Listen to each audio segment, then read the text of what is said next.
রোজ টিফিনে একরকম খাবার না বানিয়ে এই রেসিপিটাও একবার ট্রাই করে দেখতে পারেন। ঘরোয়া উপকরণেই হয়ে যায় আর বানানোও খুব সোজা। প্রথমে একটা সেদ্ধ আলু, গ্রেট করা গাজর, ধনেপাতা কুচি, হলুদ গুঁড়ো, লঙ্কা গুঁড়ো, ভাজা মশলা গুঁড়ো, নুন দিয়ে ভালো করে মেখে নিলাম।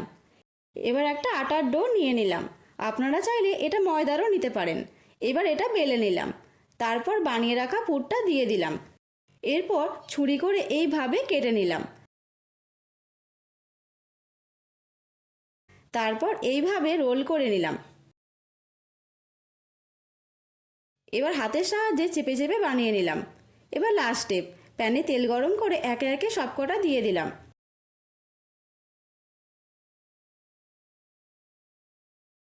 এবার উপর থেকে কালো জিরে ছড়িয়ে দিলাম।